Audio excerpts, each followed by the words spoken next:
of the proof of any concept that a person is presenting. And once the Veda says something and that is presented as evidence, then usually the conversation will not continue.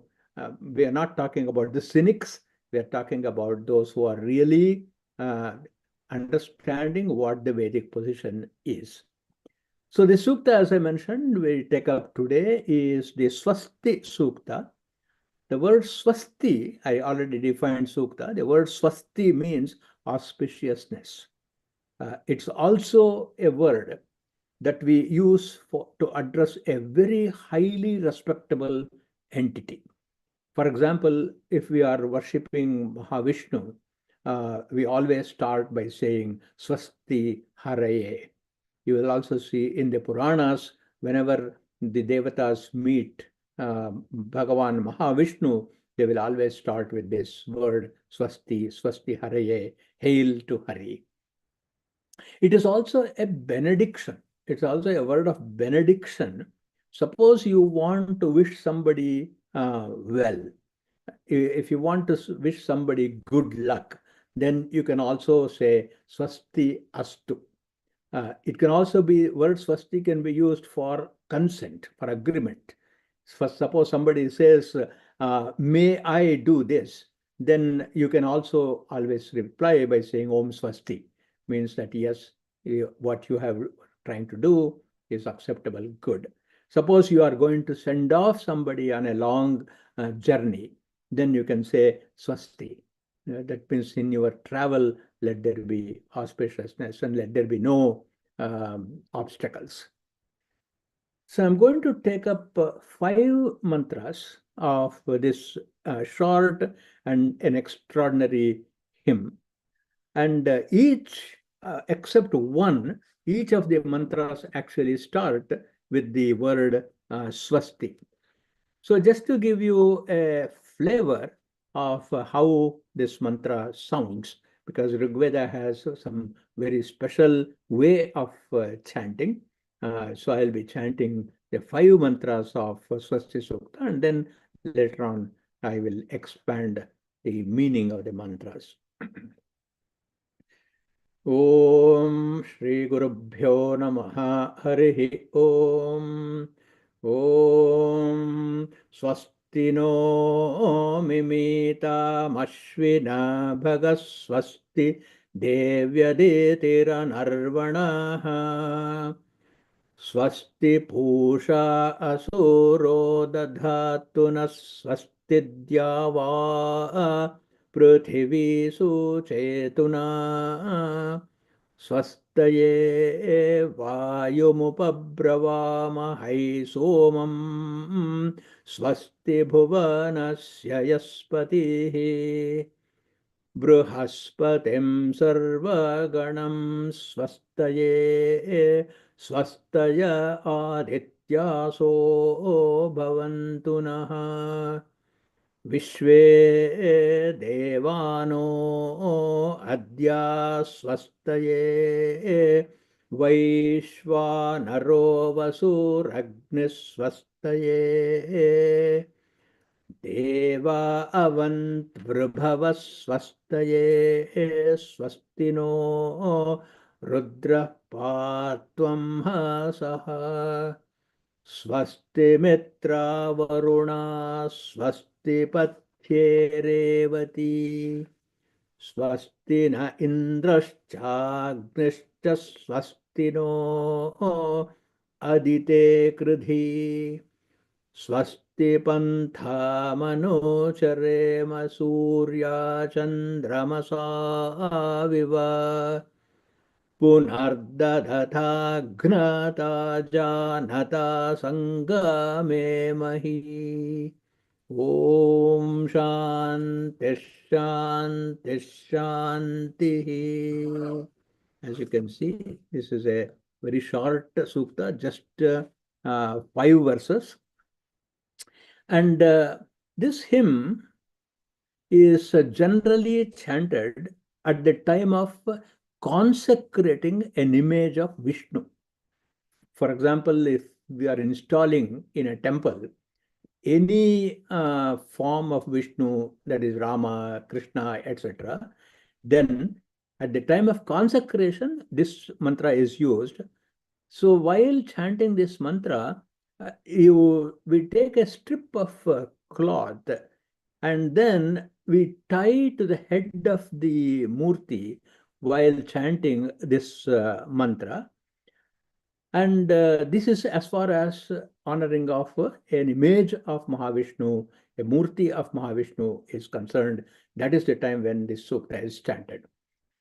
Another place where this sukta is chanted is, as you know, in a wedding, in a vivaha, the groom is elevated to the state of Mahavishnu. So at the time of invoking Mahavishnu into the bridegroom, there is the tradition of tying the headdress. The headdress in Punjabi and other North Indian traditions, they call it as Sera Bandi. In South Indian, we call it as a peta. And usually it is, nowadays we bring ready-made headdress, but otherwise it used to be tied with by hand. In fact, even in my marriage or my brother Sanat Kumar's marriage, it was our priest who came and actually tied and at that point of time, the priest who is tying the headdress for the groom will be chanting this Swasti Sukta. We can also use this mantra as an invocation in assemblies. It is very typical that in Vedic discussion assembly, in Shastra Artha Vichara, that is where scholars have assembled and they're discussing the meaning of the various Shastras. It's also traditional that in the beginning, the Swasti Sukta is chanted. So these are all the occasions where this Swasti Sukta is employed. And we also have a tradition in marriage of inviting learned brahmanas, elders, and women with husband alive. They're called as sumangalis. And they are all invoked and invited to the altar. And the newly married husband and wife, the bride and groom, actually honor these elders. And then in response to that honor that he does, these sumangalis, that is married women, and the brahmanas and the elders, they come and say Swasti Astu, Swasti Astu. And this ritual of the elders coming and telling them Swasti Astu is called Swastyayana. It is observed even to this day in weddings, especially in Gujarati families. At the end of the wedding, 5 married women will come and whisper in the right ear of the bride, Akhanda Saubhagyavati Bhava, Om Swasti. So this is how the Swasti Sukta is used in ritual, in assemblies, in learned assemblies, and to invoke auspiciousness. So in this hymn, the various devatas are actually worshipped. And we ask these devatas to give us auspiciousness. So who are all the devatas that are addressed? It is the Ashwini devatas. We will see who all those devatas are. It is the Ashwini devatas. Aditi, who is the mother of gods. Pushan, the sun, or Surya. The heaven and earth itself, Java, Prithvi, the lord of air, wind, Vayu, Soma. Soma is both Chandra as well as the source of joy, Soma, and then Brihaspati, the teacher of gods, the 12 Adityas, the 12 forms of the sun, 12 Adityas, Vishvedevas. Vishvedevas are a conglomeration of gods whom we usually invoke in a Shraddha. I'll come to that when the mantra comes to, when the mantra occurs. Then Agni, who is the god of fire and energy. Then we also ask for Swasti from the Rubhus. Rubhus are a class of gods who were humans. So human beings, because of their enormous tapas and scholarship and learning and transfer of knowledge to their tradition, when they do all these things, when they drop their mortal coil, it is believed that they become a class of gods called the Rubhus. So Rubhus are worshipped here.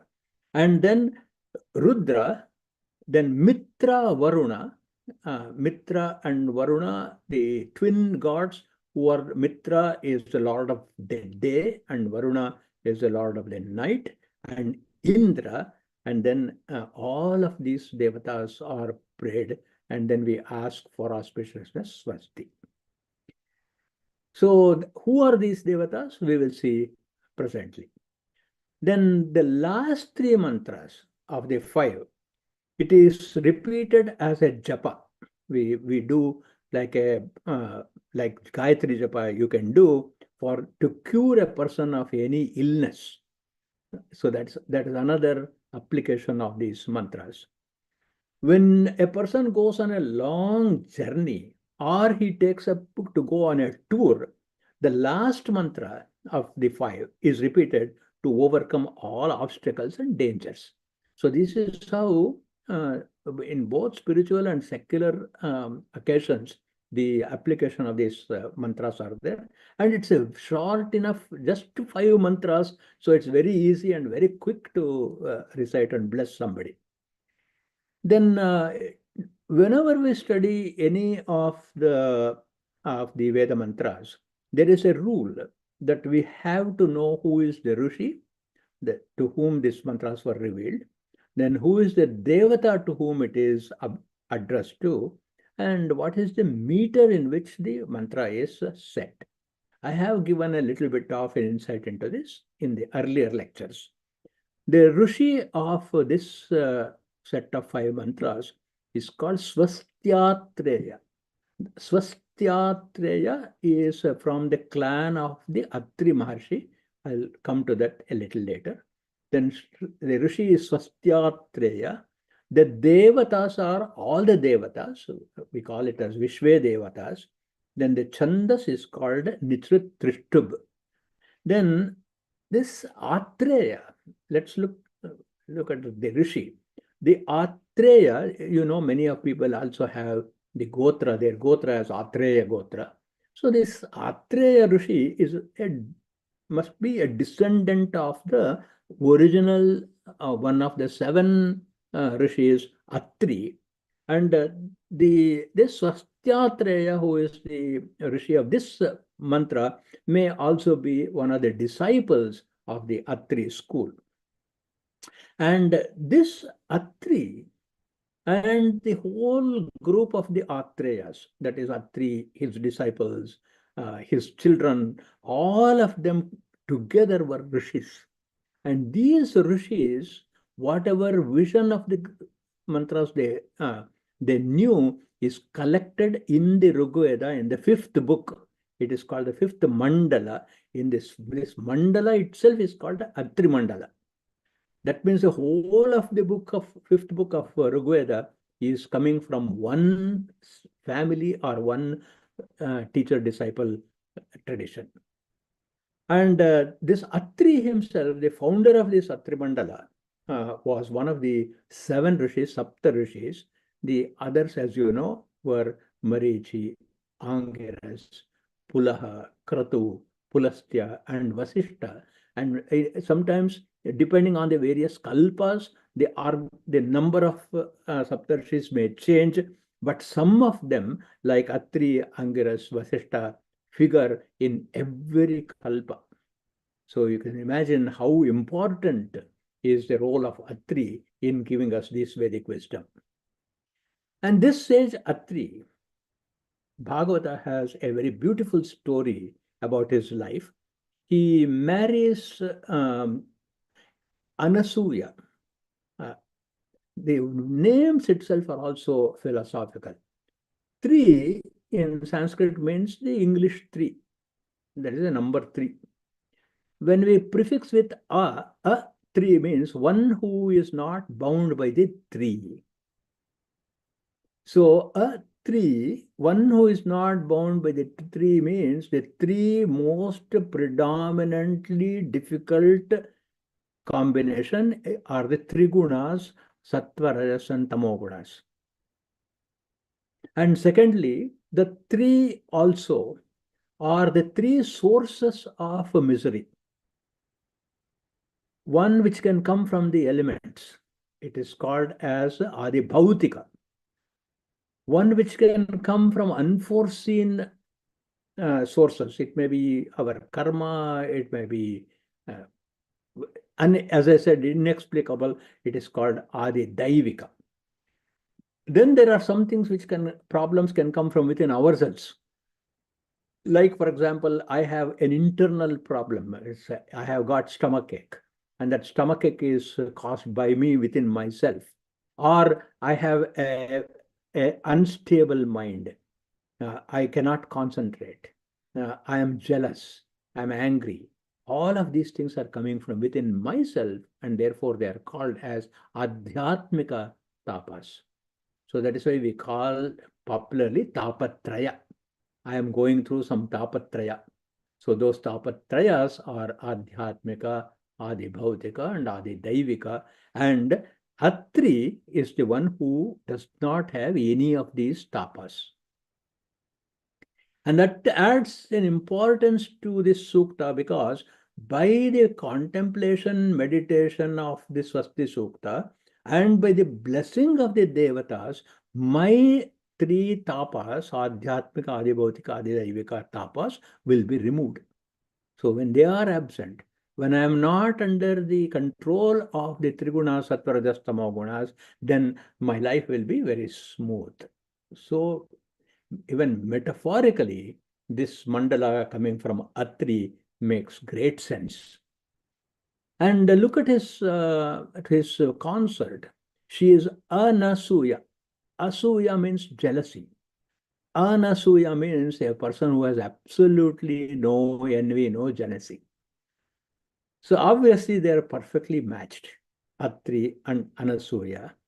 So they got married, and Atri Maharshi was not really keen on, getting any children, setting up a family, going and earning money, and then taking care of everything. He said, I'm going to spend a life of contemplation, meditation, and then I want to get all the mantras from the cosmos.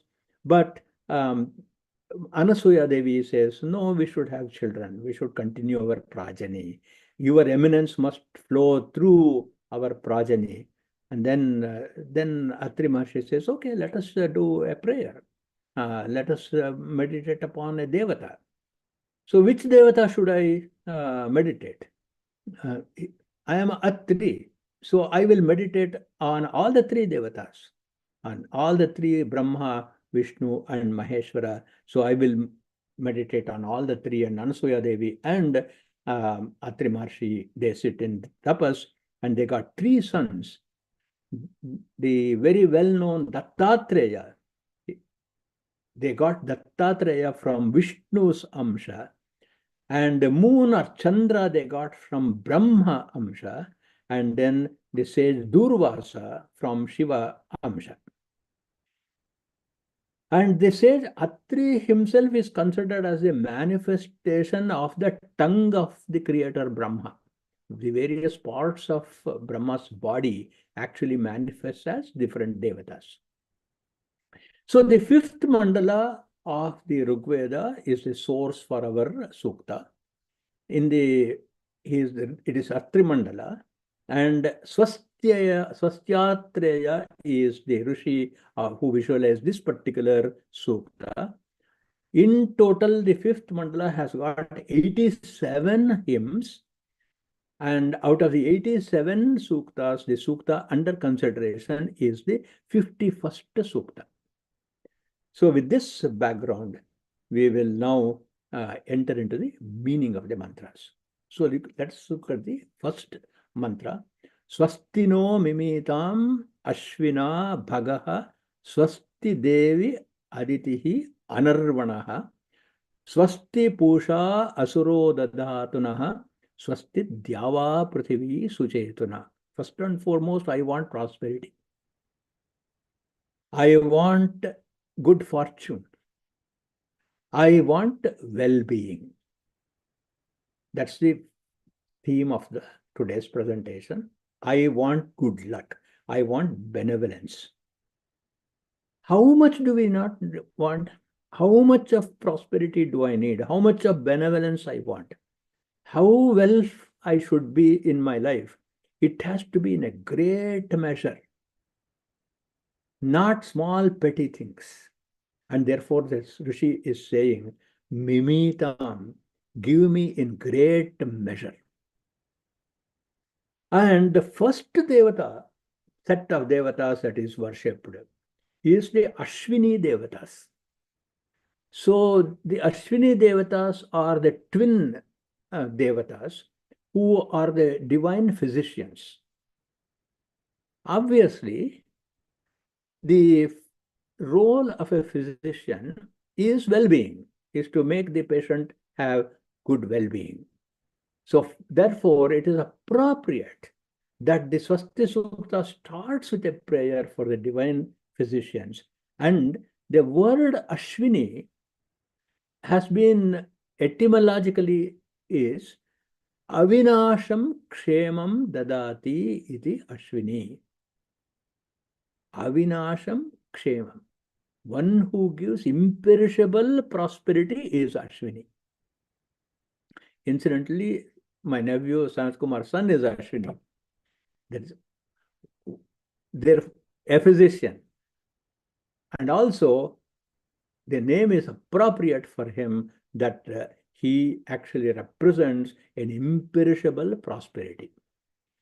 Then we ask for good fortune. And good fortune and happiness can come from Bhaga. Bhaga means wealth, and the source of the wealth is sun. As we all know, it is because of the sun everything is produced, starting from getting sweet water, etc.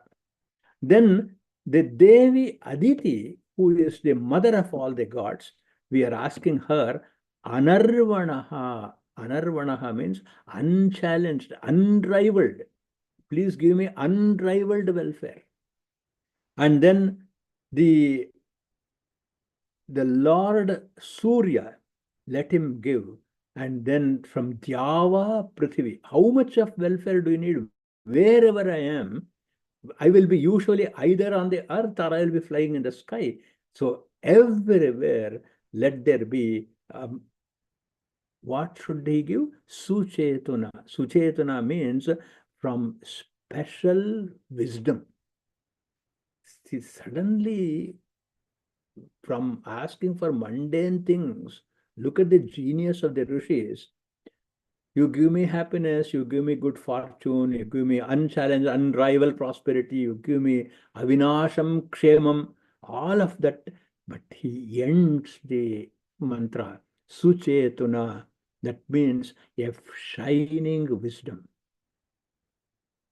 The greatest symbol of prosperity is where a person is actually displaying enormous amount of wisdom. Then the sage moves on of the next important devata, without whom no existence is possible. For example, breathing, prana. It's only when there is prana, when there is a life force in us, anything that we acquire has any meaning. And that prana is represented by prana devata, who is Vayu. So in the second mantra, the prayer is, for the sake of our welfare, we worship Lord Vayu.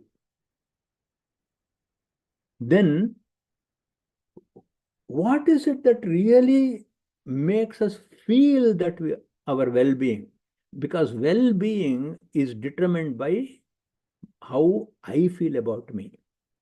I may have everything in the world. I may have good health. I may have all of wealth. I may have good children. I may have an excellent profession.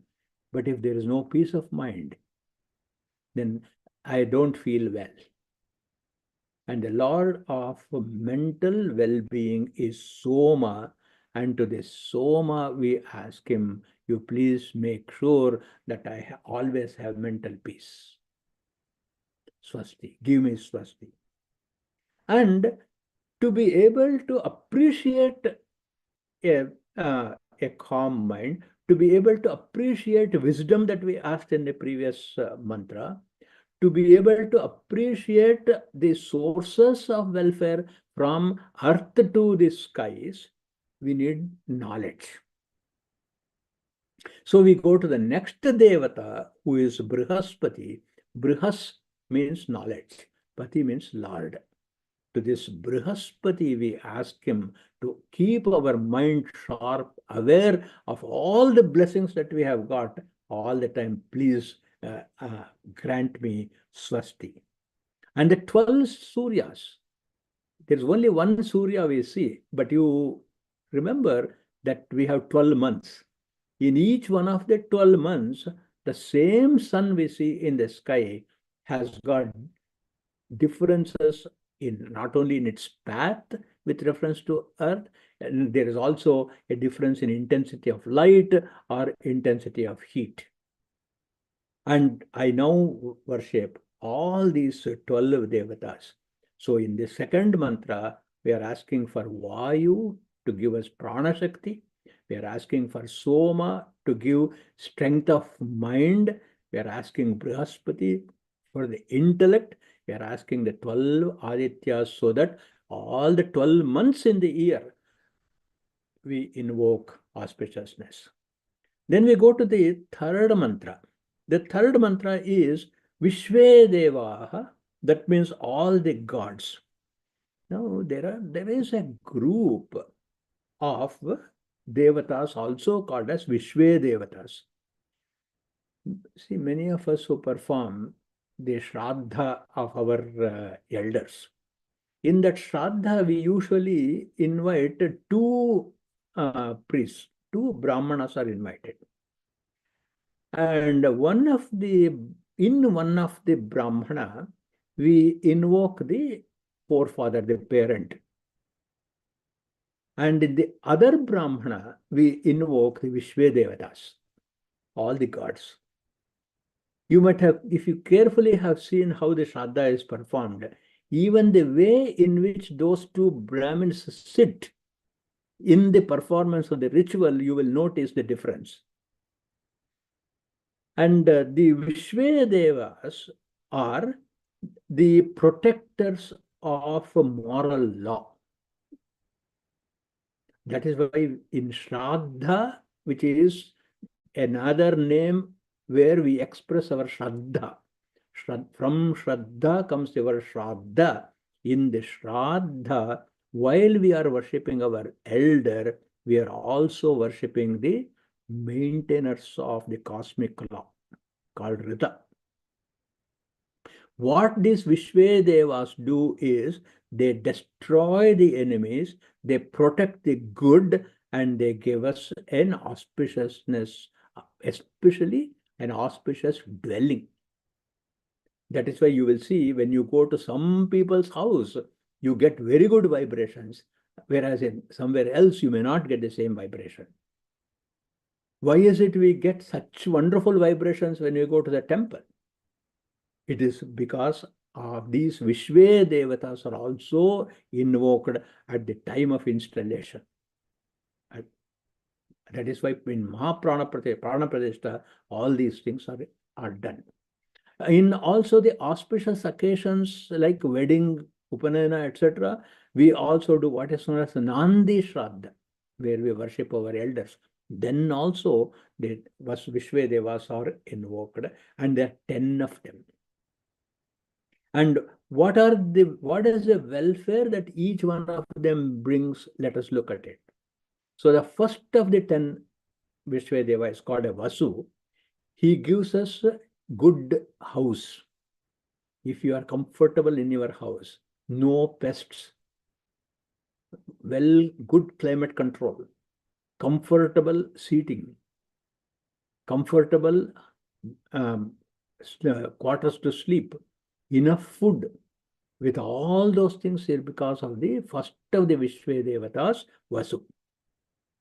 Second, his name is called Satyam, that is truth.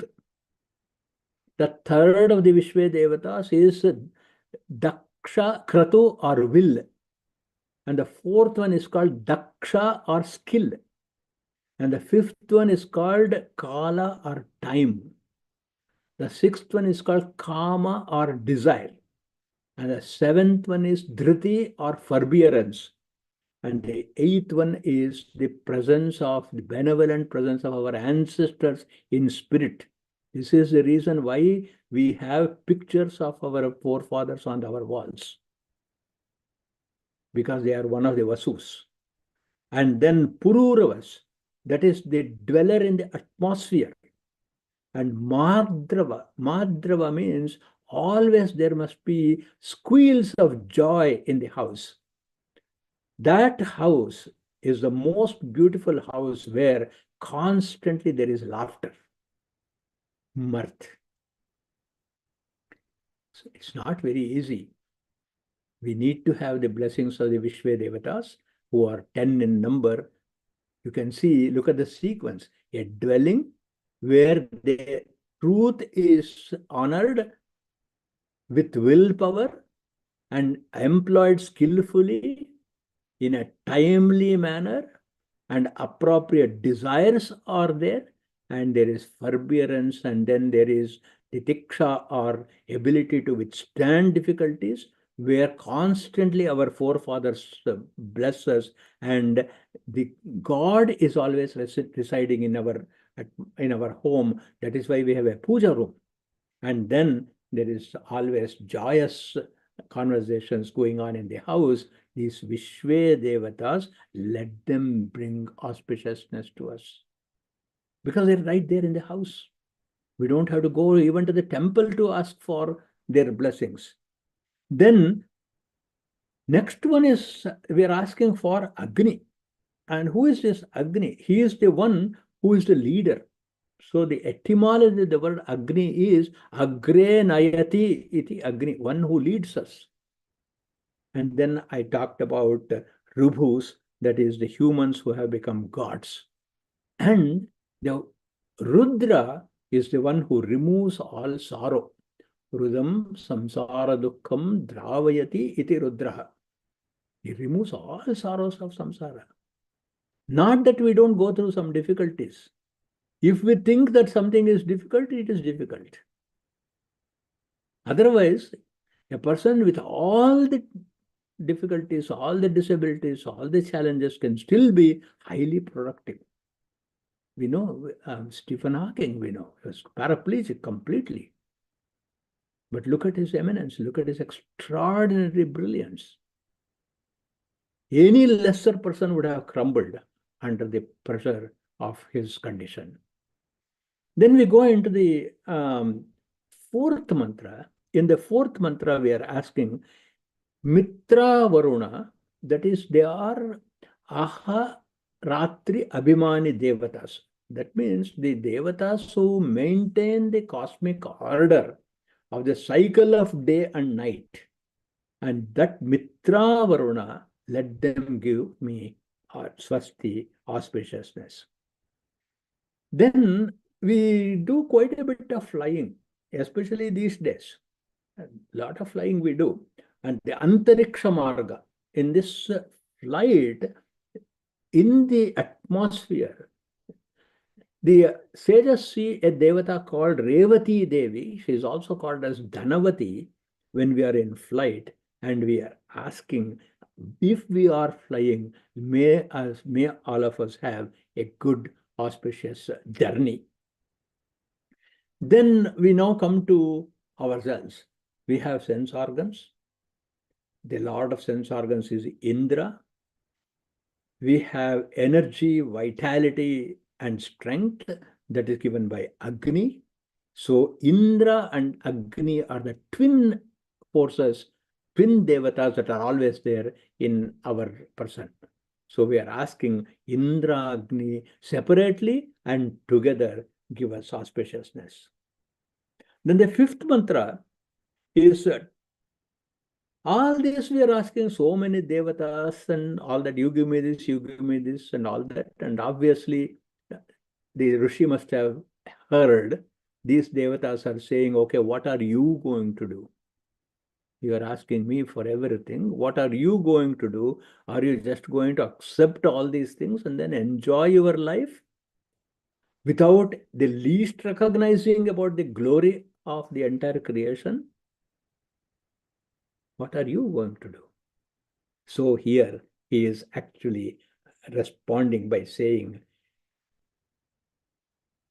I will follow with auspiciousness. I will conduct my life in such a way, swasti pantham anucharema. All of you are going in the path of auspiciousness. I promise that I will also move in the path of auspiciousness. How? What is the metric? Surya Chandramasau Iva. Just like Surya and Chandra never swerve from their path. For a moment, please contemplate. Without Surya and Chandra, we would have no idea about time. If, in the absence of Surya, Chandra, what is day, what is night? What is an hour? Absolutely no concept of time. We would not know time at all. So if we don't know time, nothing can be done in a timely manner. Therefore, we are saying, just as the Surya Chandra never swerve from their duty, no vacation, every single day, look at the sun. From the Purana, the nature of the sun is given. His chariot has got only one wheel, Rathasyaikam Chakram. And then his driver has no thighs. Anuru, Aruna, the driver has no, he is only having the torso, that is all. And look at the distance to be traveled from the eastern horizon to the western horizon every single day. Then what about the horses? He has got 7 horses.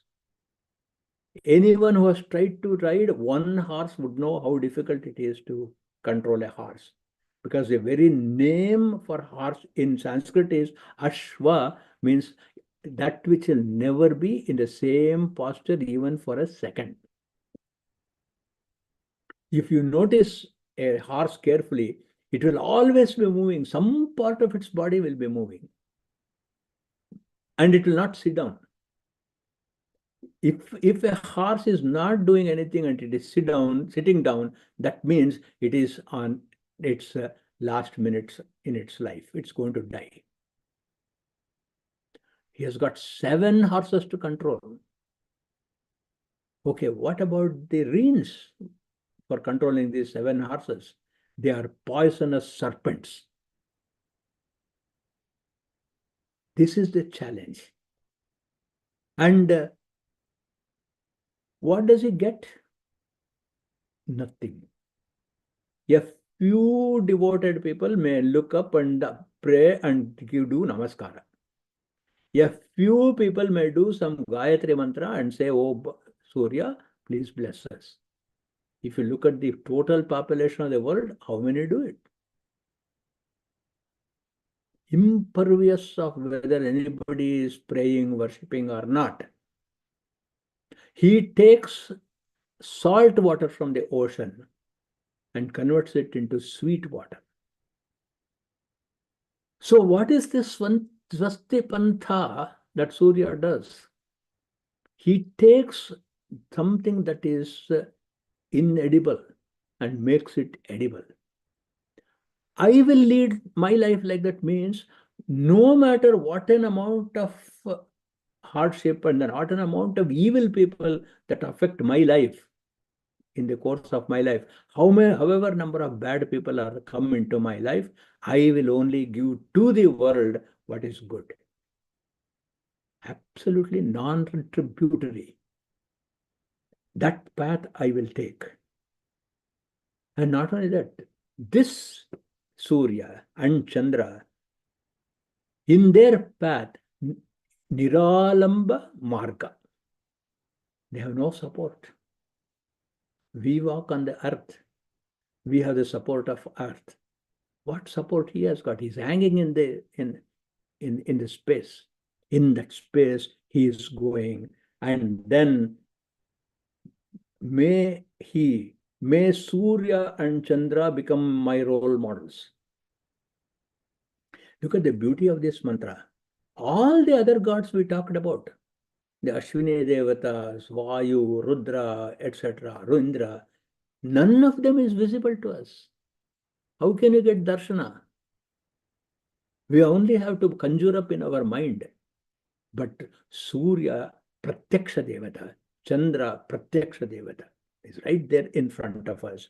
Every single day is actually demonstrating what is the Swasti Pantha, what is the right path to take. Swasti Pantham Anucharema. And then this inner quality, it is called Rita.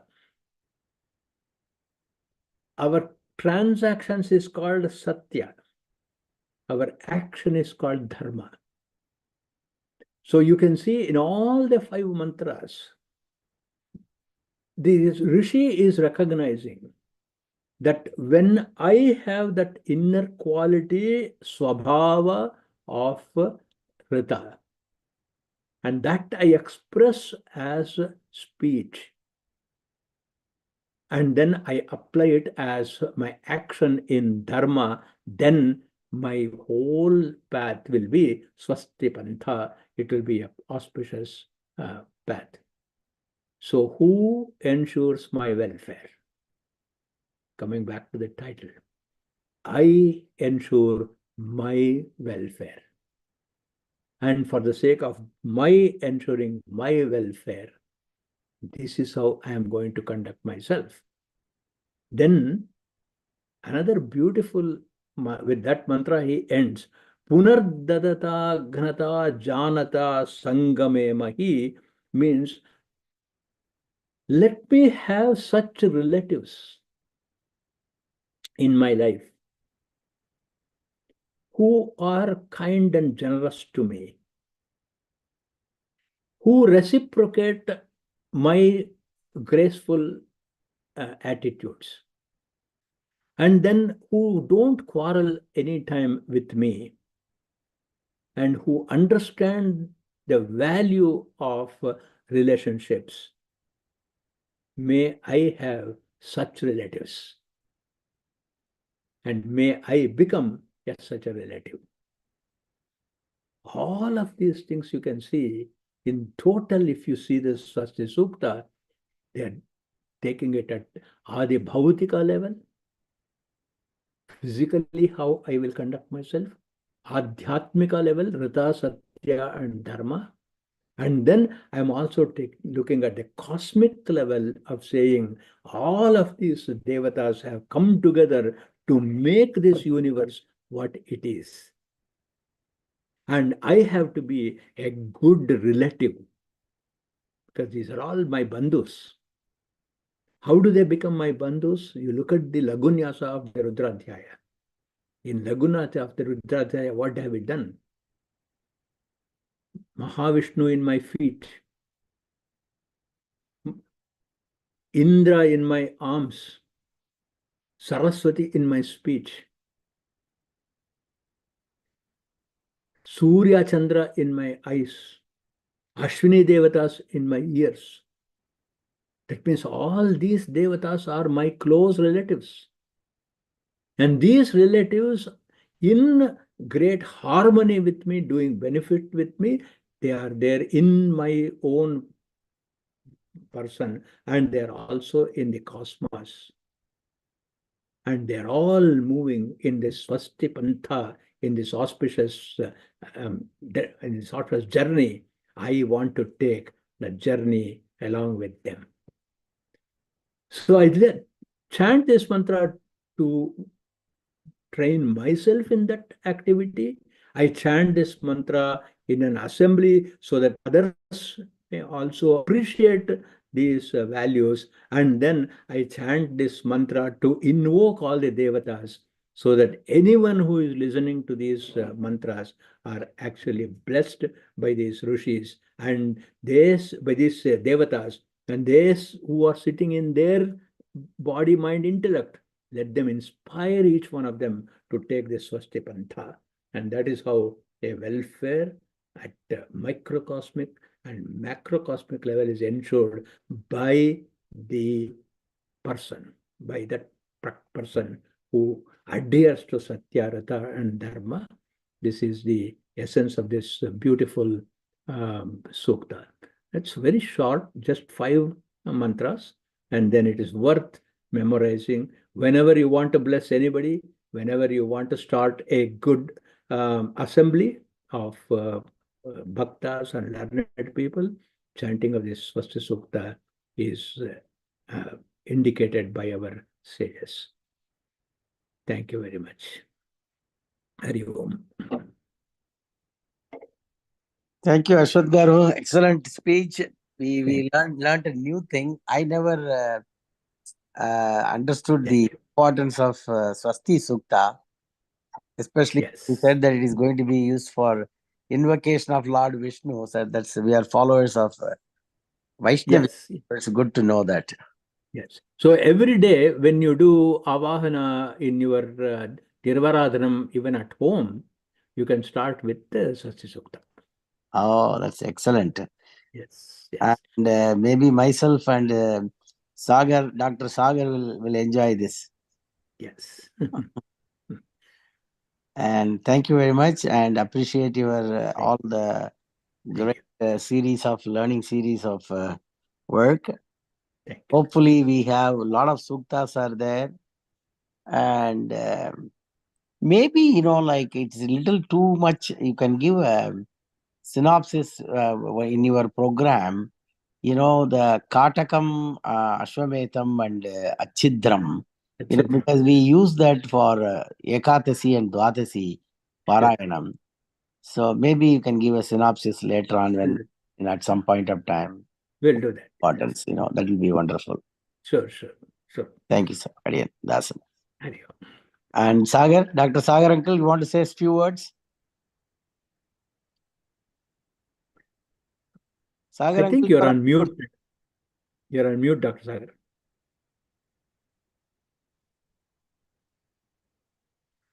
Sagar uncle, you are on mute. Yeah. Now can you hear me? Yes. Yeah.